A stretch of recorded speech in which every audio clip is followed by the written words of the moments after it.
Alrighty, y'all. How you going? We're looking at the top Reddit posts of all time that have to do with Australia. Let's go. Australia changes to color television live on March 1st, 1975. Wow. Look at it's literally going up the screen. What in the world? How freaking cool is that? By the way, what is this weird show?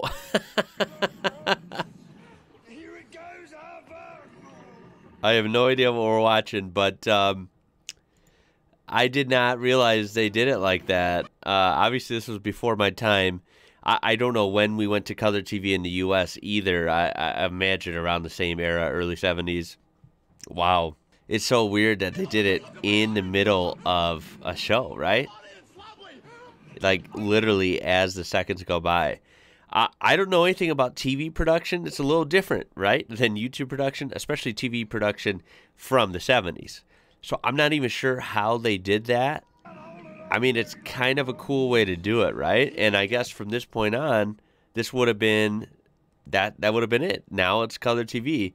I bet that was really exciting if you got to watch that live. The National Archives of Australia gives further context. The clip uses special effects to create a sense that the world that the characters inhabit is gradually transforming from black and white to full color.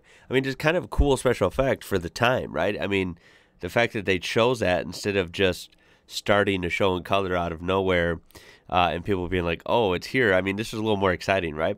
The ABC filmed the entire episode in color but transmitted most of the show in black and white. The final color segments were created by overlaying the color image in a gradient fashion, okay, to create the sense that the characters were gradually being saturated with color. That is, that's pretty cool. I mean, that gives us an insight to actually how they did it. I would imagine most people didn't have color TV at the time and would be pretty confusing looking at this. Well, yeah, actually, that's a good point. When the network switched to, you know, actually playing color content as a whole, you would actually you'd have to have a color TV in your home, though, to actually receive that, right? Oh, that's weird. So I guess maybe not a lot of people actually got to see this go down live in a proper way. I don't know. Tell me if you know anything about this. These are silky sheets that are actually spider webs in Australia. Oh my God. We do have audio. Oh, wow, is that weird? What on earth? I can hear cars going by. This must be right off a roadway. Ooh. That is way too much. This is by, obviously, thousands of spiders. It's not like a couple spiders doing this. How weird. I've never seen anything like that. Of course, I've seen my share of spider webs. Oh, the worst feeling in the world is walking into a spider web, not necessarily in your feet or maybe your arms, but of course in your face. Yes, I've done that. It's horrifying. But this is on a whole nother level. I've never seen spider sheets like this flowing in the wind. Oh, there's like waves. Anyone want to explain this a little bit? Go ahead. How scary and this is like a a no thanks moment here walking through this. Ooh. Every now and again I think I managed to survive in a pretty hostile world and then someone will post a video of insects from Australia. Yeah, Australia is a crazy place. Here's the real comment right here. Imagine strolling around with your eyes glued to your phone and you walk through this den of horror. Someone said it happened while I was a kid, but luckily not my entire body, just my arm. I was running next to a long bush with my hand in it, and yeah, afterwards I had this cotton layer around my arm with all the spiders crawling into my shirt. Oh my God.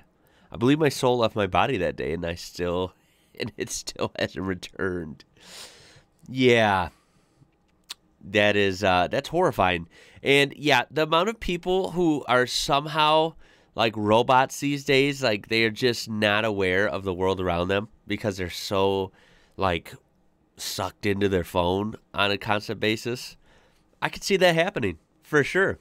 Found in the Daintree Rainforest, Queensland, Australia. Anyone know what insect this is? Found this on a few trees in far north Queensland. These guys are so well camouflaged, my eyes slide right over them. Once saw one, I found heaps. Look for the X. Okay, so here's the first picture. We see the tree. Honestly, I just see like texture on the tree, right? Like the bark. Like I'm not seeing an insect of any sort. I'll be honest. This thing has got amazing camouflage. I don't see anything. Oh, whoa. Okay, that thing is like, that looks like it's straight out of a video game or a movie. Look at that. Whoa, I see it now. Okay, well, don't lean on any trees in the Daintree then. I wouldn't want to put my hand on this guy. What a weird creature. That doesn't even look real. Wow. It's a prickly katydid. Wow. According to the Museum of Victoria, the species was only described by science as late as 2005. This is like a newer discovery. Holy smokes. After a second, I realized that there are two. What? There's two of them. Where's there two? I don't know, guys. This is pretty crazy, though. If you see two, let me know. Okay, this looks insane. This is one of the rarest species of trees on Earth swamped by fog during an aurora. Tasmania is home to all manner of rare, weird, and wonderful flora. The Miena cider gum is all three. On this particular evening, a G4 solar storm arrived. Owing to the Miena cider gum range being restricted to a few dozen hectares close to Australia's coldest town, fog is not uncommon.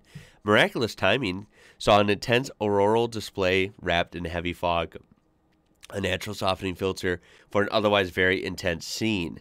And then he gives the camera specs and stuff. Look at this part of this video. Oh my God, that does not even look real. Oh, wow. We can watch it in full screen here, maybe. It's not showing up at full screen. Sorry, it is not working, but, wow. That looks like something like I could put on my editor, you know, like CGI basically. It doesn't look real, and I mean that as a compliment because I'm gonna, 99% sure they're telling the truth that this is real. That is just something. Imagine witnessing that in person, right? I mean, this doesn't do it justice. I'm sure of it. This opal found in Australia, which has its own personal sky. Look, Australian opal, I think we know by now. I know I've learned about it. It is literally like unbelievable. We even have some Australian opal. It is just, it's beautiful in person. Like I'm looking at right now at my desk. It is unreal. And this one's unreal. I mean, look, it totally looks like the sky. It's like this. It's like a peek into the sky through the rock here. It's just, it doesn't even make sense, right? It's like a little universe in your hand. That is truly epic. This is the Shoreline in Broome, which is in Western Australia. Take a look at that. Oh, if we inspect it closer, I mean, that is gorgeous, right? Look at that. It's almost like a red shoreline, and you can see it underwater there, and then it turns to that gorgeous turquoise bluish color. And in this case, it makes this gradient transition, and you have the brush there. Oh, that is truly epic.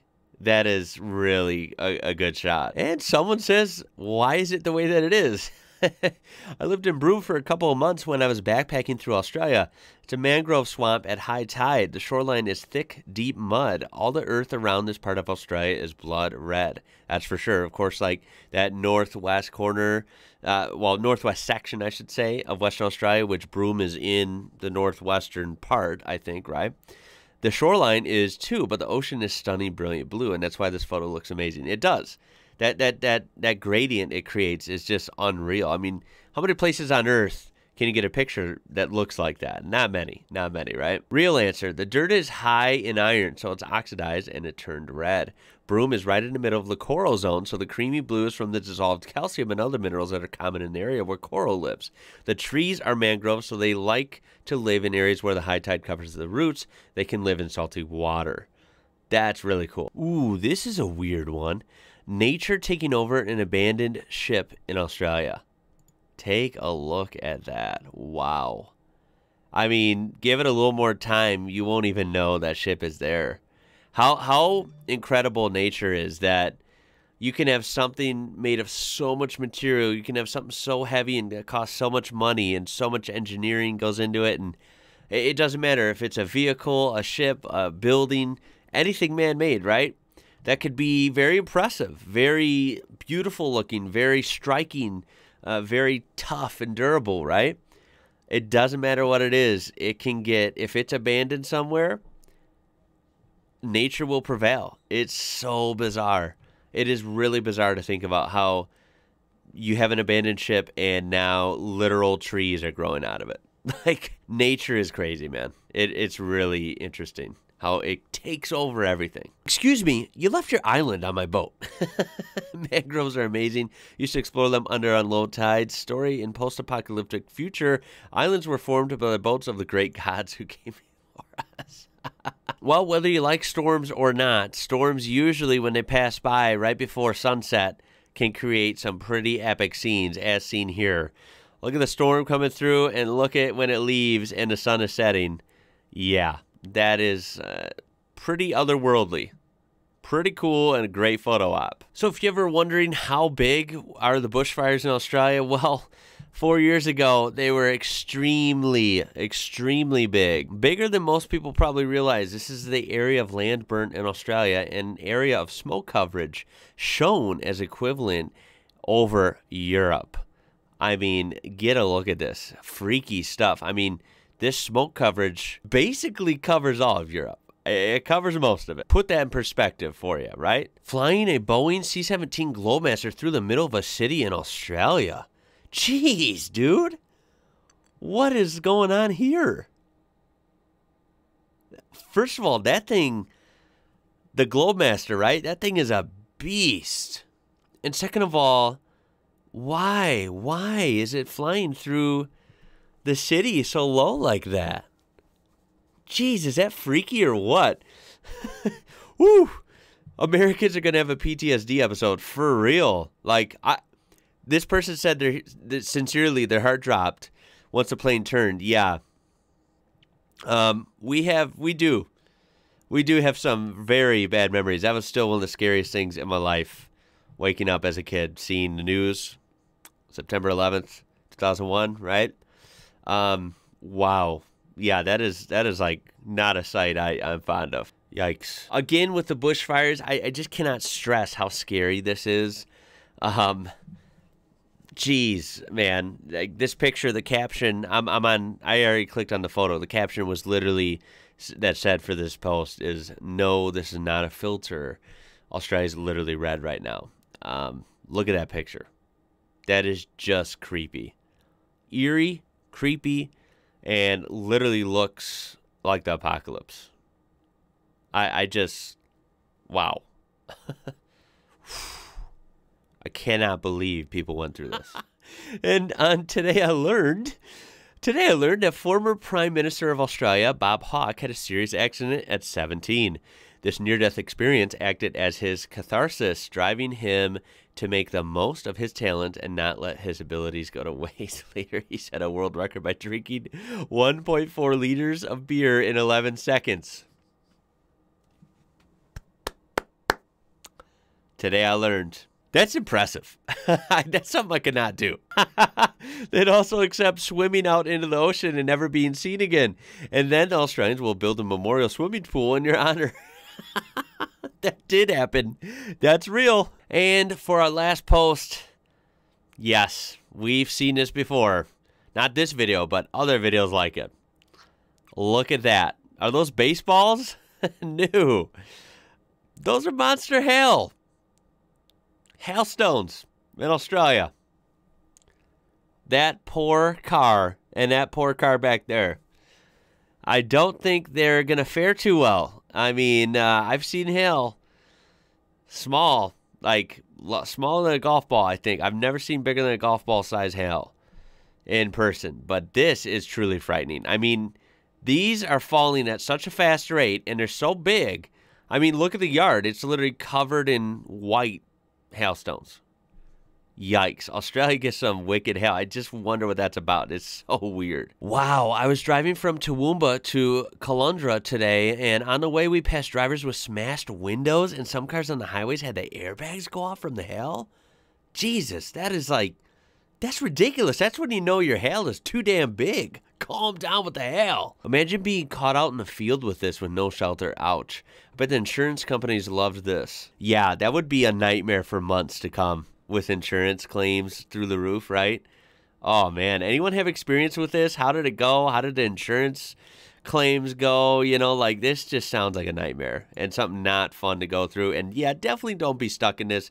Pretty sure this could hurt you bad. But that's going to be it for this one, guys. I hope you enjoyed this. I've taken a lot of time off. I'm really glad to be back. It's just been summertime. I've been spending a lot of time with family. I hope you've been doing the same, having some good days, having some good weekends, enjoying your family and friends around you. I'm going to come at it hard now. I have so many videos to catch up on and lots of really fun IRL videos to film as well. I hope to see you guys in the next one, but I certainly hope you enjoyed this one. Throw a like on there if you did. Subscribe to be part of this amazing community we do have here. I'll see you down in the comments. My name is Ian. You're watching IWrocker, and until next time, y'all, I'll catch you later.